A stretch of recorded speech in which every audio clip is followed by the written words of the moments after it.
안녕하세요. 2025년 8월 19일자 주요 일간지 사설들 속으로 들어가 보는 시간입니다. 네, 안녕하세요. 오늘도 아주 뜨거운 현안들이 많습니다. 크게 세 가지를 좀 짚어볼까 하는데요. 네, 계속 논란이죠. 이 노란봉 투법. 그리고 조국 전 대표 사면 이후의 정치적 행보. 이것도 관심이 높죠. 네, 마지막으로 김영석 독립기념관장의 발언을 둘러싼 그 역사 해석 문제까지 다뤄보겠습니다. 이게 다 다른 문제 같아도 사실 연결되는 지점들이 좀 있는 것 같아요. 맞습니다. 뭐랄까 공정성, 책임, 또 우리 정체성 문제랑 다 연결되는 듯한데요. 여러분도 같이 한번 생각해 보시면 좋겠습니다.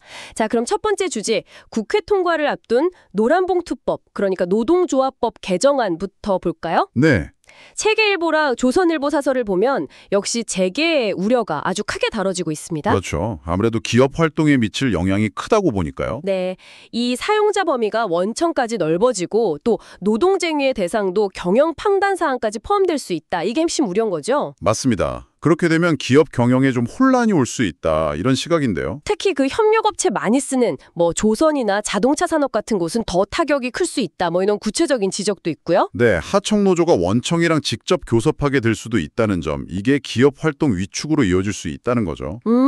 그래서 경제 6단체가 아예 타협안까지 내놨다고요? 네, 맞아요. 한 발 물러선 건데요.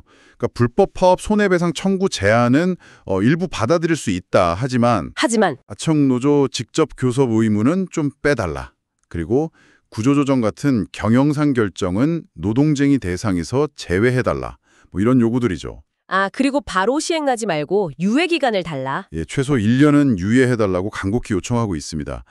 그런데 서설들은 이런 절충안에도 불구하고 사회적 합의가 부족한 상태에서 좀 강행 처리되는 분위기다. 이렇게 비판하고 있고요. 이재명 대통령이 실용적 시장주의 얘기했었는데 이거랑 좀 배치된다는 지적도 같이 나오는군요. 네, 그렇죠.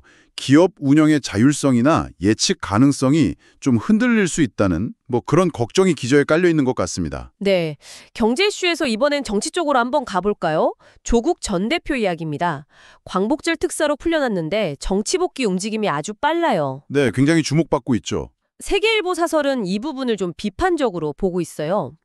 나오자마자 인터뷰하고 방송 나가고 복당 신청하고 이 속도가 과연 적절하냐 하는 거죠. 자숙의 모습이 부족하다. 이런 지적인가요? 그렇죠. 자녀 입시 비리 문제에 대해서 충분히 반성하는 모습을 보이기보다는 마치 개선 장군처럼 행동하는 게 아니냐. 특히 기회 공정 문제에 민감한 젊은 세대들 시선에서는 좀 불편할 수 있다. 이런 논조입니다. 이게 근데 단순히 한 사람의 정치 복귀 문제를 넘어서는 부분이 있는 것 같아요.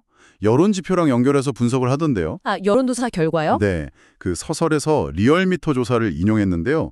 조 전 대표 사면 이후에 대통령 지지율하고 민주당 지지율이 같이 떨어졌다는 거예요. 같이요? 허허. 네, 특히 중도층하고 20대에서 이탈이 좀 두드러졌다고 분석합니다.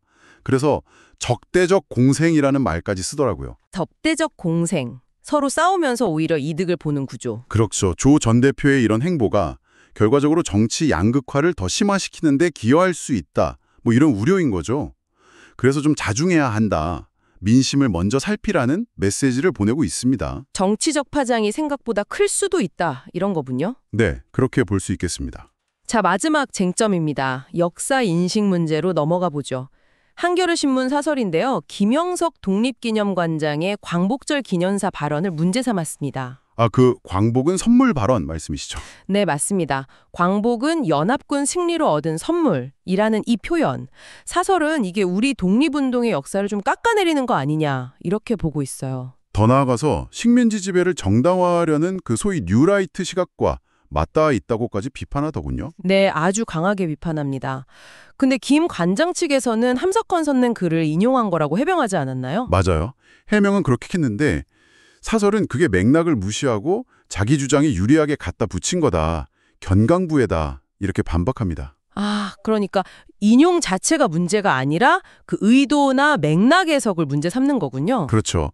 오히려 특정 역사관, 그러니까 여기서 말하는 뉴라이트 사관, 즉 해방 이후의 성장을 강조하면서 상대적으로 일제강점기 수탈이나 독립운동 의미를 축소하려는 그런 시각을 옹호하려는 의도가 있는 것 아니냐 이렇게까지 지적하는 거죠.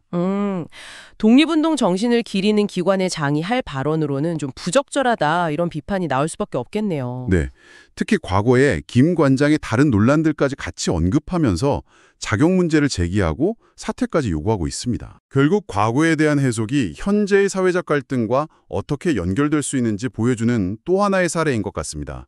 네, 오늘 이렇게 세 가지 쟁점을 살펴봤습니다. 노란 봉투법, 조국 전 대표 논란, 독립기념관장 발언 문제까지.